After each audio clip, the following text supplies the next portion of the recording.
l'autorité de référence du parti, Félix Tshisekedi, qui va sélectionner le dossier du candidat à déposer au bureau de la Chambre basse du Parlement. C'est le président de la CDP, la Convention démocratique du parti, qui l'annonce. Entre-temps, des partisans de l'ex-président par intérim de l'UDPS ont décidé de quitter cette formation politique. Top Congo FM.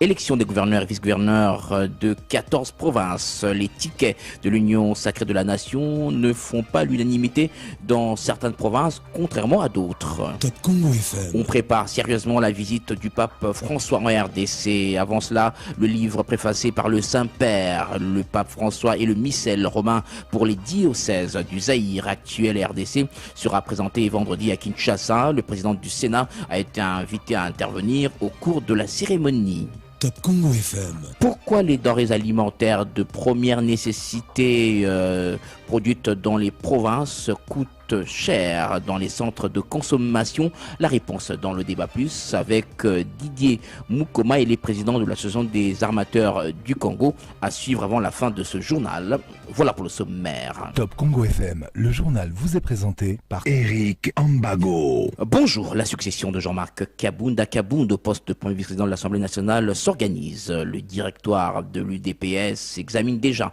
les dossiers des candidats avant transmission à l'autorité de référence du parti, Félix Tshisekedi, qui va sélectionner le dossier du candidat déposé au bureau de la Chambre basse du Parlement. C'est le président de la CDP, Convention démocratique du parti, qui l'annonce. Victor Wakwenda précise que la procédure a été enclenchée depuis le mois de février dernier.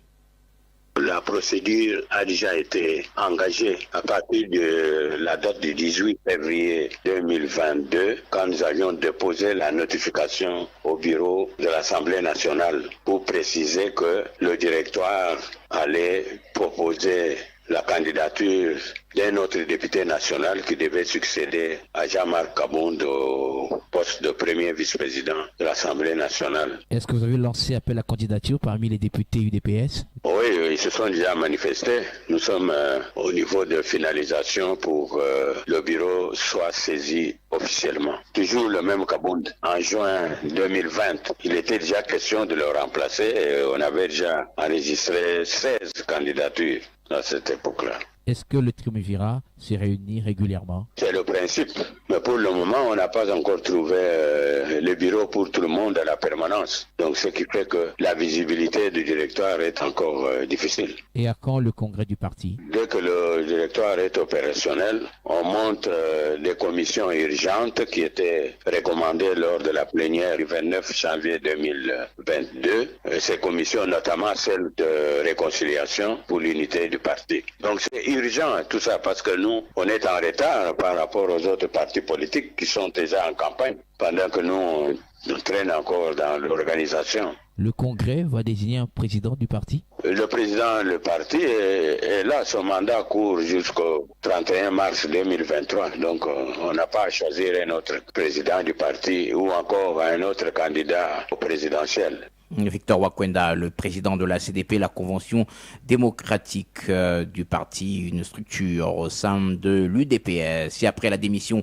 de Jean-Marc Kabounda de son poste de premier vice-président de l'Assemblée nationale, ses adeptes réunis au sein de la structure dénommée les Amis Jean-Marc Kabounda décident à leur tour de quitter officiellement le parti UDPS. Selon le président de cette organisation, l'UDPS a payé leur leader en monnaie de singe après tout le service rendu au parti et au pays. Écoutez l'extrait de la déclaration lue au micro de Gino Mabouera de Charisma.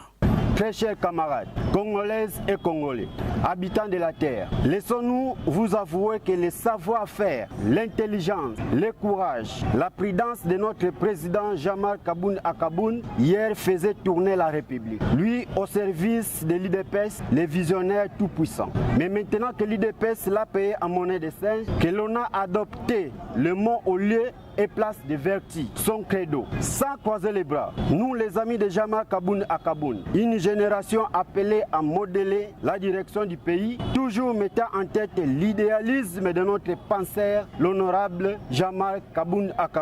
Par conséquent, nous annonçons officiellement notre retrait à l'UDPS. Sur ce, nous soutenons et nous soutiendrons à tout prix notre boussole, les visionnaires, Jean-Marc Kaboun à Kaboun, pour les propulser jusqu'à la plus haute magistrature dans le respect de la démocratie. En attendant, dans les jours à venir, le président incontestable nous dira que faire et comment faire pour son avenir politique. Willy Kelala, président de la structure dénommée Les Amis de Jean-Marc Kabound à Kabound. Élection des gouverneurs et vice-gouverneurs dans les 14 provinces à problème. Les présidents fédéraux des partis membres de l'Union sacrée au Maniema rejettent en bloc les tickets présentés récemment par la coordination de l'Union sacrée réunie jeudi à Kindu. Ils indiquent que cette liste n'a pas été signée par le présidium de cette plateforme politique et n'engage que son auteur. Selon Philippe Amadi, cette démarche vise à déstabiliser le pouvoir du président Félix Tshisekedi à la veille des élections. On l'écoute au micro de Rémi Moulingati. Nous, présidents fédéraux des partis membres de l'Union sacrée de la nation du Maniema, dénonçons le manœuvre monté dans les officines politiques prédisposées à déstabiliser le pouvoir du président de la République et qui prépare déjà l'échec de Félix Tshisekedi lors des élections de 2023. La liste des candidats gouverneurs qui circulent et dont la radio Top Congo a diffusé les contenus n'est pas réelle pour autant que tous les membres du présidium ne l'ont pas signé et n'engagent que son auteur. Réitérons notre attachement inconditionnel au président de la République, chef de l'État, son Excellence Félix Antoine Tshisekedi Tshilombo. Rejetons avec force cette fausse liste sans date ni sceau signée par le sénateur Modeste Bahati Lukwebo qui n'engage pas le présidium de l'Union sacrée. Cette stratégie n'est que l'expression du plan machiavélique des politiciens vérés et nostalgiques de l'âge d'or qui s'avertuent à vouloir s'imposer un incontournable homme fort du régime, voulant ainsi faire passer leur plan macabre qui vise à obtenir le contrôle de la situation contre la vision du chef de l'État. Témoignons notre soutien total à la candidature du camarade Afani Idrissa Mangal aux élections de gouverneurs et vice-gouverneurs.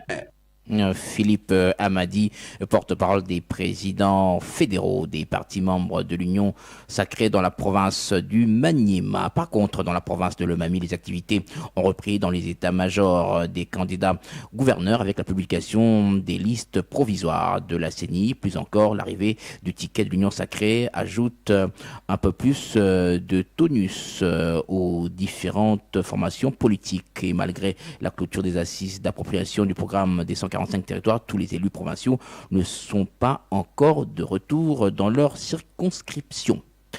Préparatifs de l'accueil du chef de l'État à Guémena dans la province du Sud Ubangui, les travaux d'aménagement s'accélèrent ces derniers jours dans le chef-lieu de la province. Les grandes avenues de Guémena sont en train d'être réhabilitées et des poteaux d'éclairage public à l'aide de l'énergie solaire sont en train d'être installés. Pour Évariste Bouba, ministre provincial de l'énergie, Guémena se trouve depuis la nuit des temps dans le noir, mais il n'est pas bon que le président de la République, lors de sa visite, puisse vivre une telle situation. Suivant Évariste Bouba, au micro de Fira Pierre à Kambou, le correspondant de Top Congo FM dans la province du Sud-Ubangui. Oui, en fait, l'électricité pour les habitants de Guémena est devenue quelque chose de luxe. À ce sens que depuis très longtemps, la ville n'est pas électrifiée. Mais dans les cas sous examen, c'est le préparatif de l'arrivée du président de la République dans notre province, ainsi que le gouverneur de province avait établi un état de besoin par rapport à l'électricité. Et cet état de besoin a été budgétisé par les services d'électricité de la province, notamment le SNEL. Maintenant, on a financé pour que les travaux se fassent plus vite avant que le président de la République arrive. Et c'est comme ça que vous voyez de gauche à droite, on est en train de faire ce qu'on peut en attendant qu'on soit fixé. Comme on n'a pas assez de moyens du coup, nous suivons l'ancienne trajectoire de l'installation du SNEL. Mais au fur et à mesure que le budget va avancer, on va entrer dans certains endroits où on n'a pas été. Chaque jour, avec Top Congo FM, l'information comme il se doit, avec Top Congo FM, la radio de toutes les générations. La visite du pape François en juillet prochain se prépare sérieusement en RDC et en prévision de cette visite. Le président du Sénat, Modeste Bahati, a échangé avec une délégation du Saint-Siège venue lui annoncer le choix porté sur sa personne par Rome pour intervenir à l'occasion de la présentation de l'ouvrage intitulé « Le pape François et le missel romain » par les diocèses du Zaïre devenir actuelle RDC. Ce livre est préfacé par le Saint-Père lui-même. La révérende sœur Rita Bochot est professeure à l'Université pontificale urbaine du Rhum. Elle est ici au micro de Ginori Mabura de Charisma. La présentation aura lieu demain à l'UCC. On a demandé au président du Sénat pour qu'il puisse intervenir en tant que chrétien, en tant que politicien, pour préparer l'avenue de Saint-Père qui va se passer d'ici peu et qu'il nous dise des rites congolais de la messe, comment ça vibre au Congo. Le président lui-même a été à Rome et il a participé à des messes à Rome, il parle bien l'italien, il comprend l'italien et le français. Ce sont des motivations. Le rite a été conçu ici à Kinshasa, à l'Université catholique du Congo, qui est la première université catholique d'Afrique. C'est là où le rite est né, avec les grands théologiens, pas seulement congolais, africains et du monde. Il y a eu aussi les gens du Vatican qui sont venus pour faire naître ces rites. Alors, le Vatican et nous-mêmes, nous avons décidé d'aller présenter les livres à la maternité, qui est l'ICC. La révérende sœur Rita Mbocho, assistante du pape François. Il faut dire que l'activité aura lieu vendredi 8 avril à l'Université catholique du Congo, au campus de Limete. Plusieurs personnalités ont été choisies pour intervenir à cette activité, notamment le cardinal Fridola Ambongo et le nonce apostolique en RDC, Monseigneur Hétor Bellestrero. Dans la province du Haut-Uélé, le comité de suivi des travaux de réhabilitation du sanctuaire Annualité Nengapeta vient d'être mis en place à Bafouabaka dans le territoire de Wamba. L'abbé Janvier Kabongi l'a dit jeudi au cours d'une audience avec le gouverneur du Haut-Uélé, Christophe Baziani. Il précise que la phase actuelle consiste à l'assemblage des matériaux nécessaires et les travaux pourront démarrer dans un bref délai. On écoute l'abbé Janvier Kabongi au micro d'Alain Panguimo, le correspondant de Top Congo FM dans la province du Haut-Uélé. Nous sommes à la phase préparative. Nous avons consulté l'équipe technique et donc les ingénieurs qui nous ont proposé un plan d'ensemble. Nous avons mis en place un comité de suivi. Actuellement, nous sommes à la phase de réunir les matériaux locaux. On attend par là le sable, le gravier, moellon, les planches. Je pense dans un mois, tout pourra démarrer à terme de travaux. Le gouverneur est satisfait de l'évolution de ce projet et il n'a pas manqué de nous donner quelques conseils pratiques et quelques orientations pour que ça soit un projet vraiment visible qui sera apprécié par tous les pèlerins qui sont appelés à passer par là pour raison de piété à l'honneur de la bienheureuse Marie-Clémentine Annualité. C'est vrai que la pluie est revenue. Peut-être il faudra juste canaliser et mettre quelques caniveaux, mais sinon il n'y a aucun obstacle entre Wamba ici, la route est bonne. On voudrait que tous les chrétiens, tous les pèlerins portent secours dans ce projet parce que c'est un grand projet. Bafouabaka, c'est un grand site, il y a beaucoup à faire. Et alors les soucis est qu'à chaque fois qu'ils passent pour le pèlerinage, qu'ils apportent leur part de contribution pour que nous puissions restaurer Bafouabaka tel que c'était dans le temps. L'abbé Janvier Kabongi du comité de suivi des travaux de réhabilitation du sanctuaire Annualité Nengapeta dans la province du Haut-Uélé.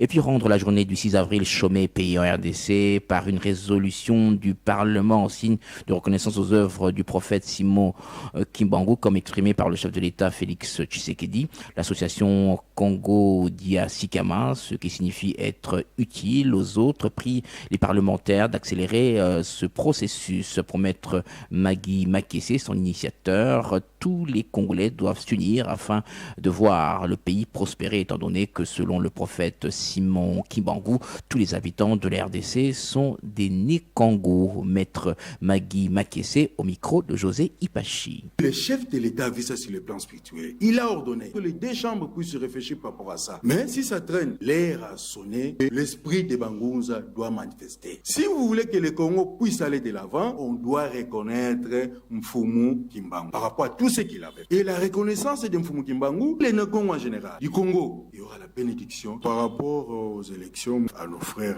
né Congo, précisément du Congo central. Nous devons être unis, choisir une seule personne. Nous avons un adage qui dit Mikamambwa, Lekela Promosi, Sikamena Promosi. On peut choisir une seule personne. On vous laisse partir. On sait que quand tu seras élu comme gouverneur, on peut vous accompagner. Les gens n'arrivent pas à respecter la vision de Ngunza, Babangunza, Tata Simokimba. Il avait créé Kintwa. Quand je vois nos frères et sœurs né Congo de l'Est, quand Fumukimba nous disait les né Congo, ce sont les habitants du Congo. Mais quand nos frères meurent jour et nuit, ça me fait très mal. Il y a moyen que le bon Dieu récupère sa richesse pour que l'Est reste en paix. À cause de la richesse, nos frères propres commencent à trahir les Congo. Nous invitons tous les Né-Congo, les habitants du Congo, de venir s'adhérer à l'association Congo de Asikama, un réveil patriotique. Des propos recueillis par José Pachi. Fin de la tournée du parti Lumumbiste unifié à Madimba dans la province du Congo central. Pendant 3 jours, la délégation conduite par Jocelyne Lusinga, membre du bureau politique, a notamment effectué une mission dans l'objectif de redynamiser le parti de feu Antoine Gizenga dans cette partie du pays. Et l'on a profité pour clôturer le mois de la femme avec les militantes du parti Lumumbiste unifié dans la province du Congo central. Détail, Rachel Innesiwe. Secrétaire général, le chef du parti, le professeur Willy Makiach, Omoni na photo, appelle Sibana Madimba Motendi.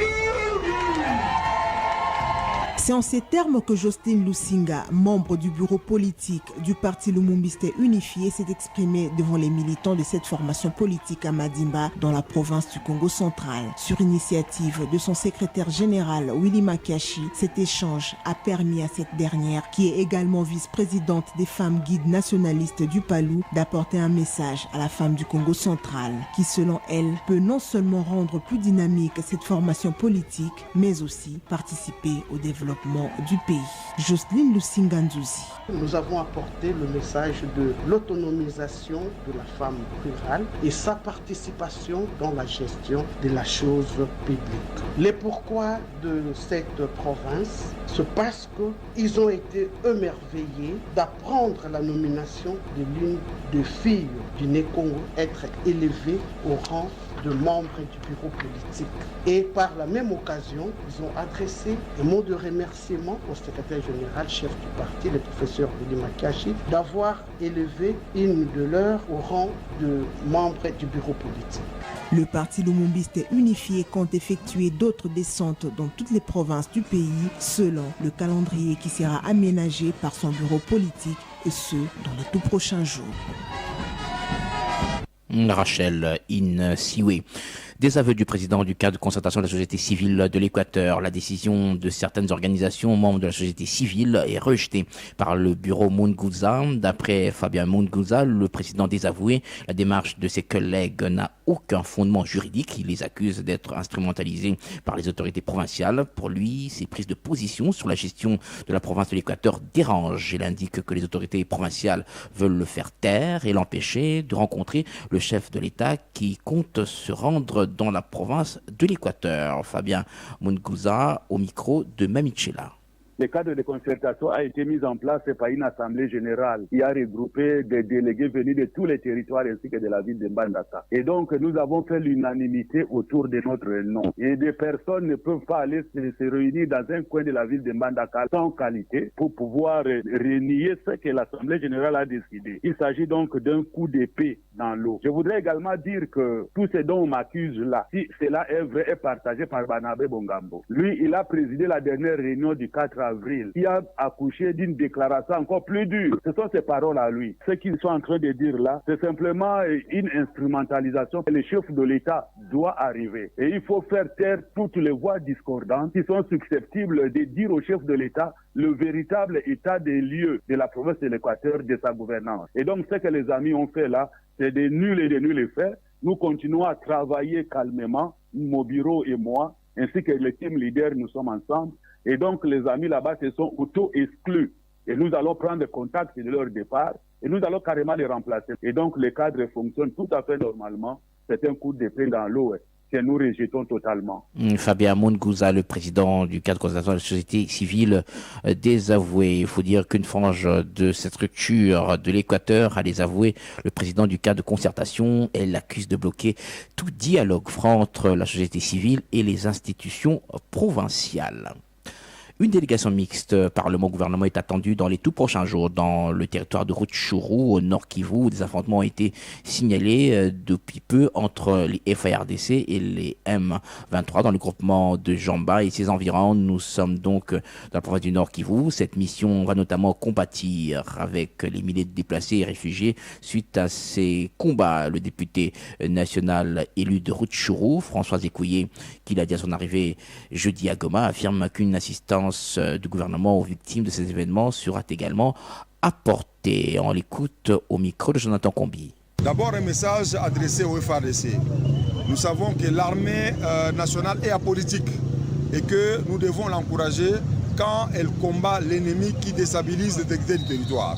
Et donc nous sommes avec l'armée de la RDC, nous plairons nos vaillants combattants tombés sous les champs d'honneur et nous disons à la population de Rutshuru d'accompagner l'armée et de savoir que nous sommes derrière elle et que nous sommes en train de faire des démarches pour les populations déplacées pour que le gouvernement vienne avec une assistance consistante pour soulager tant soit peu leurs difficultés et j'espère que cette assistance va arriver la semaine prochaine parce que nous avons nous-mêmes participé à l'élaboration de cette aide et nous suivons de près toutes les étapes afin que les moyens soient débloqués pour assister nos populations. Nous devrions, en tant qu'élus du territoire de Rutshuru, aller voir ces populations déplacées et leur donner un mot de consolation. Bien sûr, nous sommes en pleine session et donc nous n'allons pas traîner ici à Goma. Nous devons rentrer à Kinshasa parce qu'il y a des combats majeurs à réaliser politiquement ces jours ici, discuter des questions électorales. C'était le député national François Ekouye, élu du Nord Kivu.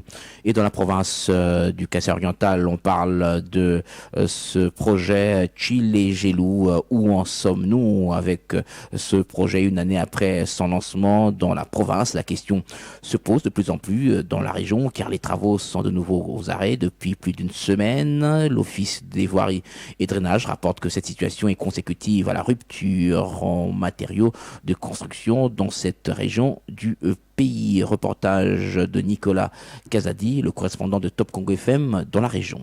Une année après le lancement du projet Tshilé-Gelou, il fallait chercher à en savoir plus sur l'évolution des travaux sur terrain. Voilà qui justifie la mission de Paul Mundela, assistant personnel du chef de l'État au Kassai-Oriental. Il y a autant d'informations qui parviennent au chef à Kinshasa. Il nous fallait quand même vérifier si l'état d'avancement de ces travaux est réel, palper du doigt, essayer de confronter les informations des réseaux sociaux et la réalité sur terrain. Moi, je ne peux être satisfait que quand l'ouvrage sera livré à la population.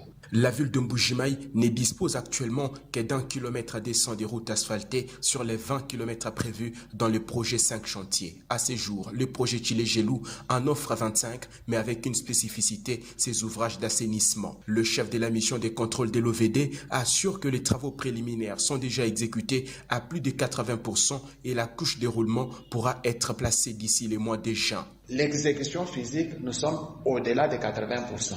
Nous avons déjà démarré la phase de chaussée. Et la phase de chaussée, dedans, nous avons la fondation, la couche de base, c'est la couche de revêtement que nous n'avons pas encore commencé. La ville change chaque jour qui passe. Les routes prennent de plus en plus forme avec la pose de la couche de base sur quelques artères, notamment sur les avenues Tchalamona, Lusambo, Lumumba, Cathédrale et la construction de la route de la coopération en béton armé. La liste est loin d'être exhaustive. Mais aujourd'hui, une seule difficulté empêche l'évolution des travaux sur terrain. C'est l'approvisionnement en matériaux de construction, ajoute Trésor Kachala, directeur provincial de l'OVD. Face à cette situation, l'assistant personnel du chef de l'État promet de faire rapport afin que cette difficulté puisse être endiguée. Au deuxième volet de sa mission, l'assistant personnel du chef de l'État a effectué une visite sur la RN1 dans sa section comprise entre Mbujimaï et Kabeya Kamonga. À ces jours, l'Office des routes dit être en manque de moyens pour mettre fin à la dégradation très avancée de cette route, déclare le directeur provincial de l'Office, Marcus Okita. Nous n'achetons que du carburant et un peu de moyens pour que les travailleurs qui sont commis à ces travaux puissent trouver quelque chose. C'est le financement qui vient en retard. Au-delà de la RN1, qui connaît un délabrement très avancé, la ville de Mbujimaï dispose de plus de 100 km de la voirie urbaine non construite et les projets Tchilégelou constituent pour la population du Kasaï oriental un début marquant de la construction d'une véritable ville. Mbujimaï, Nicolas Kazadi, Top Congo FM. Et à Kinshasa, il faut s'attendre à une hausse du prix du carburant à la pompe d'ici ce week-end. Hausse qui va entraîner également le changement des prix des biens et services. C'est le ministre des Finances qui prévient déjà la population après une série de réunions au niveau du gouvernement et les pétroliers. Dans toutes ces rencontres, les experts ont analysé toutes les données sur le prix actuel du carburant dans le monde et la crise en Ukraine. Il y a également l'inquiétude des pétroliers en RDC face à l'accumulation du retard de paiement de la subvention de l'État. Pour le ministre des Finances, la meilleure façon de gérer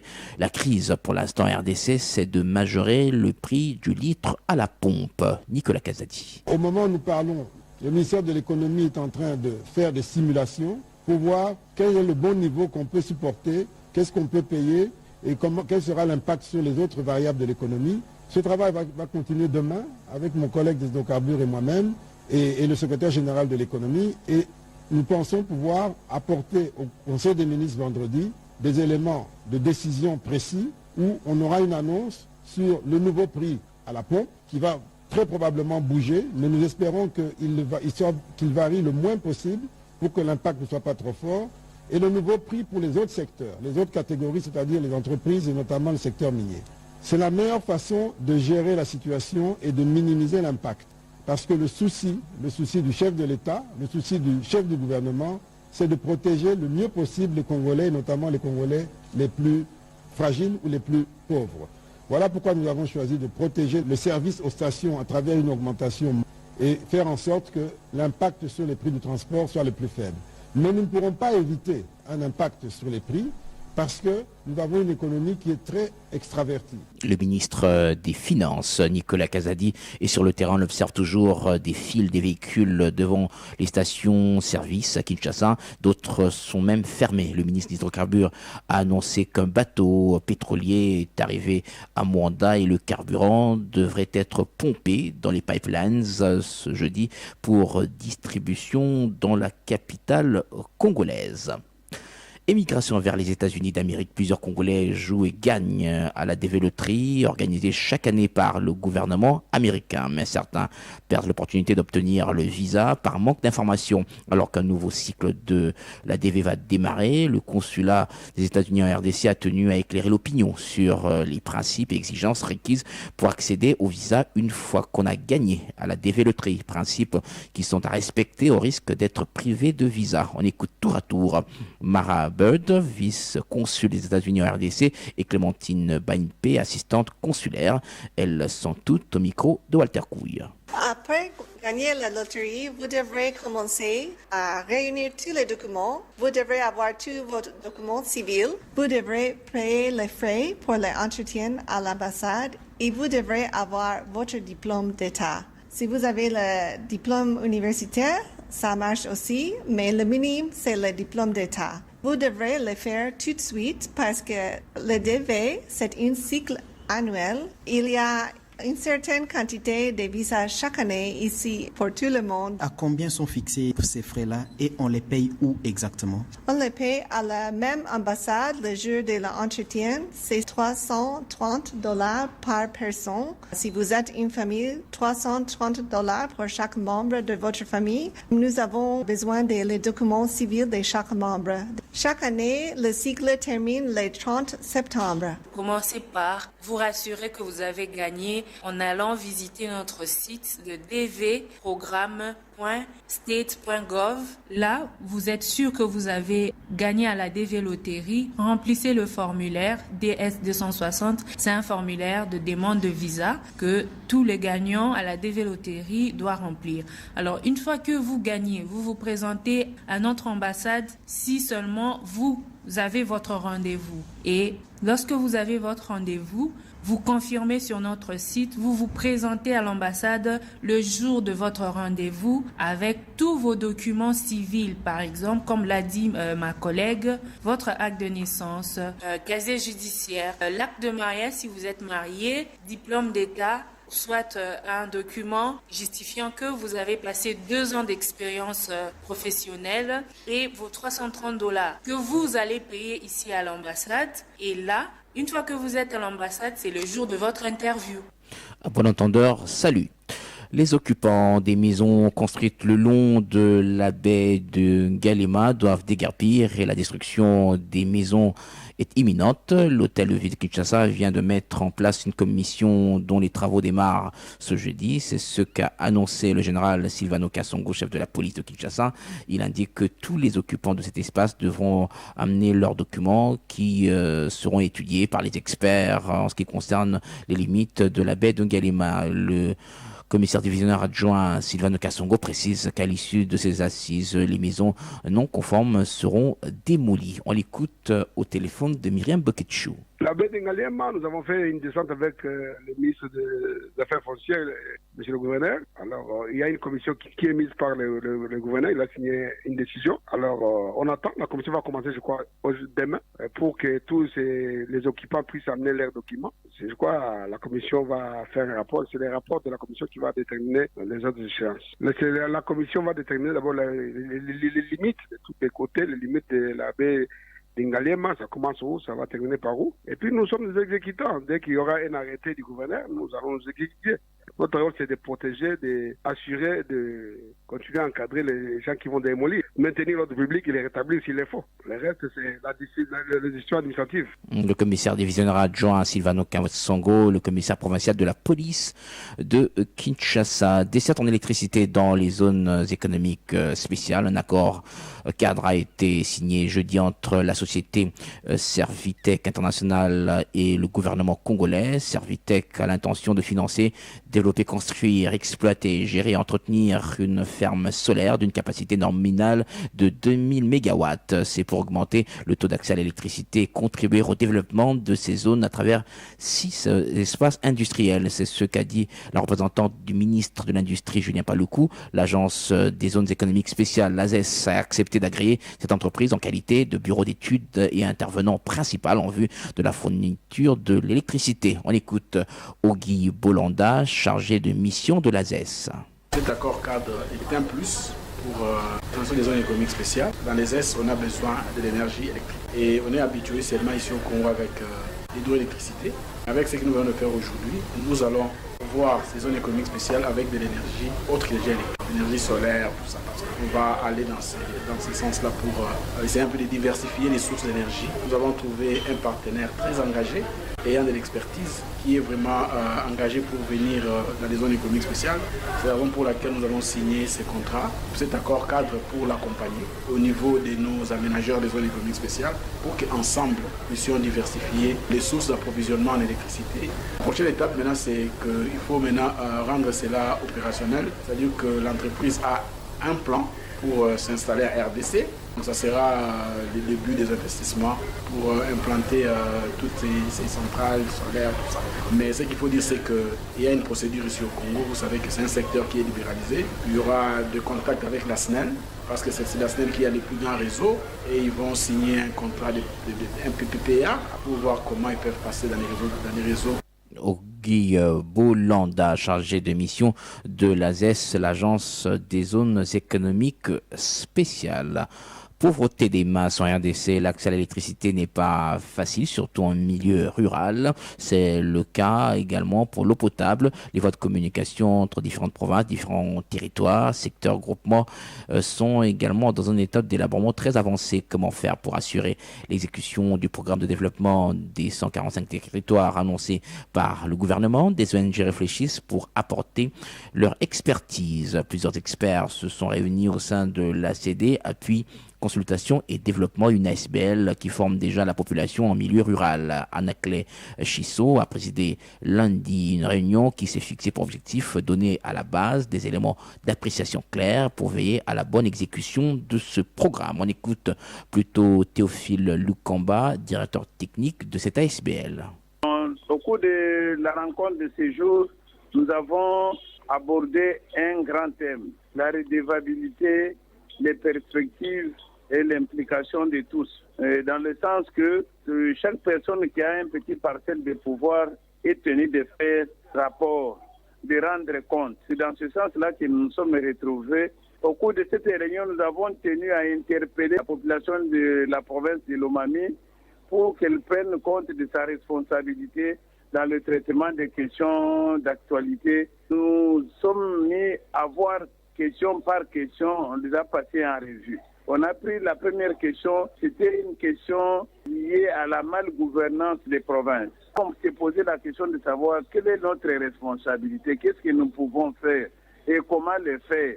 Tout le monde, parmi les membres, nous avons pu récolter tous les aspects qui pouvaient faire en sorte que la population s'implique et la population trouve son compte. C'est à cette occasion aussi que nous avons parlé de la mise en œuvre du programme de développement local de 145 territoires. Théophile Lukamba, il est donc de l'ACD Appui, Consultation et Développement, une ASBL. Elles exigent des poursuites judiciaires et administratives contre des anciens ministres de l'Environnement indexés dans le dernier rapport de l'IGF sur les allocations et cessions des concessions forestières. La demande est de plus de 10 organisations de la société civile œuvrant dans le secteur des ressources forestières. Elles exigent aussi annulation immédiate des titres incriminés et le recouvrement forcé avec pénalité des taxes dues à l'État congolais. Ces organisations l'ont dit hier à l'issue d'un débat organisé à Kinshasa en rapport avec le bradage des concessions forestières, le paiement des droits, taxes et redevances. Écoutez à ce sujet Augustin Poy, membre de l'organisation environnementale CODELT. Il est au micro de Mireille Miragui. On a eu le temps de découvrir ce rapport, de le parcourir et de constater très admirablement que c'est un rapport qui est très soutenable. Les conclusions, nous les approuvons. Elles vont dans le sens des analyses que nous avions déjà faites auparavant, nous, au niveau de la société civile. En ce qui concerne tout le désordre qui traduit la prédation du patrimoine forestier national, qui est un bien de la nation, par des responsables politiques au niveau du ministère de l'Environnement. Nous le disions, mais aujourd'hui, si c'est une instance comme l'IGF qui le consigne dans son rapport, je pense que vous vous êtes rendu compte vous-même qu'il y a eu plus d'écho que ce que nous disions depuis tout le temps. Et donc, il nous appartenait de pouvoir proclamer très hautement notre soutien à ce rapport, à son contenu et aux conclusions qui sont énoncées dans ce rapport. Bon, je pense qu'il faut tirer les conséquences des termes même du rapport. Il y a des concessions mal attribuées qui n'ont pas respecté des conditions impératives qui sont énoncées pour protéger le bien commun. Ça n'a pas été respecté. Bon, maintenant, il faut y aller peut-être cas par cas pour essayer d'examiner pour chacune de ces concessions. Augustin Apoy, membre de l'organisation environnementale CODELT. Journée mondiale de la santé célébrée jeudi 7 avril. Notre planète, notre santé, c'est le thème retenu cette année au niveau mondial. Ce thème, selon le ministre de la Santé publique, constitue un rappel opportun du lien inextricable qui existe entre la planète et notre santé au moment où la charge épidémiologique due aux maladies non transmissibles et infectieuses est en augmentation, tout comme l'incidence des problèmes liés au climat. Dr Jean-Jacques Bougani précise qu'en RDC, le thème retenu est notre planète planète, notre santé vers la couverture santé universelle, car celle-ci est l'une des priorités du programme du gouvernement congolais. Il indique par ailleurs que cette journée est l'occasion d'attirer l'attention de la communauté internationale sur les mesures à prendre d'urgence pour préserver la santé des êtres humains et de la planète, ainsi que pour susciter un mouvement visant à bâtir des sociétés axées sur le bien-être. Le docteur Jean-Jacques Boungani au micro de Peggy Wabinou. Il est capital et urgent de préserver nos forêts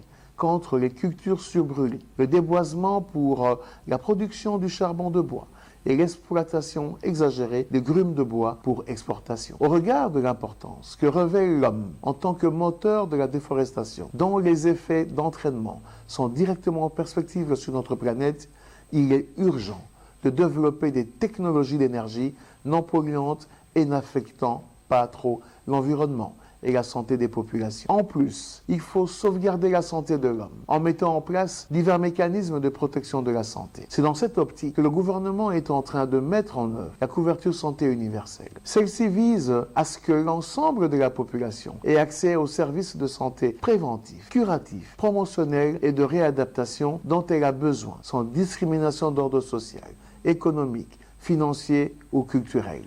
Chacun doit jouir de la possibilité de vivre en bonne santé et promouvoir le bien-être de tous à tout âge. Le débat plus. Votre émission Le Débat dans les grandes éditions de l'information. Toutes vos questions sur l'actualité trouvent des réponses dans le débat plus. Le débat plus, toutes vos questions sur l'actualité au 085 210 11 11. Comment expliquer la flambée du prix des denrées alimentaires alors que le taux de change est stable?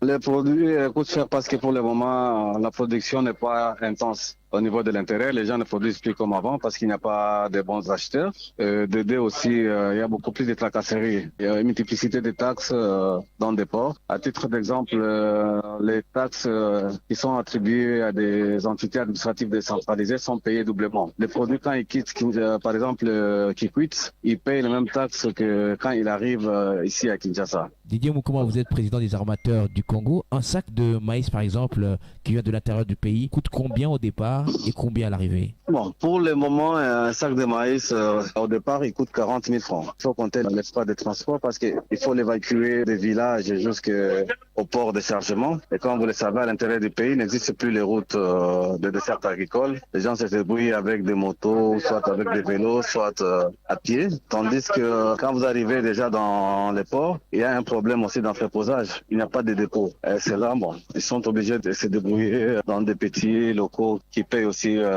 les frais d'entreposage. Au chargement, nous avons plusieurs taxes qui payent, donc aux entités administratives décentralisées. Et les mêmes taxes sont payées encore à Kinshasa. Donc à cela, ajouter aussi le transport de bateaux, la manutention à l'intérieur et à l'arrivée ici. S'il n'y a pas beaucoup de tracasseries, un mois, ça pourrait être vendu à 80 000 francs. Et si on doit ajouter toutes ces taxes? On arrive à 120 000 francs. Quelle est la solution aujourd'hui pour que les prix des produits qui viennent de l'arrière-pays puissent baisser dans les centres de consommation? Bon, c'est un problème qui est tellement complexe. Il faut d'abord commencer par soutenir les opérateurs économiques, les encourager à investir à l'intérieur du pays. Donc pour le moment, ce sont des petits villageois eux-mêmes, ils cultivent leur maïs et puis ils emballent, ils transportent pour venir vendre eux-mêmes à Kinshasa. Mais s'il y a des opérateurs économiques tels qu'à l'époque, ils sont installés dans des villages et que eux, ils amènent des produits manufacturés aux villageois. À leur tour, les villageois amènent la marchandise aux grands opérateurs économiques qui sont installés sur place. Vous constaterez que le maïs va coûter moins cher. On dit toujours on veut favoriser l'agriculture, mais on favorise l'agriculture en surtaxant encore des produits agricoles. Je pense que si on avait l'intention de favoriser l'agriculture, on devait supprimer toutes ces taxes qui sont fixées par rapport aux produits agricoles. Et de trois aussi, c'est les carburants. Le transport aujourd'hui coûte cher, c'est parce que le carburant aussi coûte cher. Le carburant qu'on utilise pour mettre dans des bateaux, c'est à le même prix que le carburant qu'on met dans la voiture, ce qui n'est pas normal. Or, c'est un travail à caractère social. Normalement, l'État pouvait subventionner les transporteurs fluviaux par rapport au carburant et aussi à certaines taxes qui sont en train d'être fixées, disons, on fait payer aux opérateurs économiques. En tout cas, les taxes qui sont officielles, il y en a à peu près 8 ici à Kinshasa et vous les payez aussi à l'intérieur du pays. Aussi, il y a la TVA. À l'époque, on payait l'ICA, les transports de marchandises n'étaient pas assujettis à l'ICA. Mais aujourd'hui, les transports de marchandises est assujetti à la TVA, ce qui fait que le prix a augmenté de 18% par rapport au prix de l'époque. La situation des armateurs, des bateaux, c'est la même situation également pour les transporteurs des véhicules, des gros véhicules. Et aussi, ils ont la même situation, ils connaissent des barrières. Il y a une taxe qu'on paye pour le développement des provinces. Donc, quand vous quittez par exemple la province du Kwilu, vous devez passer par la province du Congo. Donc, vous avez payé dans la province du Kwilu, vous arrivez dans la province du Congo, vous devez encore payer. Donc, vous payez doublement. Le débat plus. Votre émission Le Débat dans les grandes éditions de l'information. Toutes vos questions sur l'actualité trouvent des réponses dans Le Débat plus.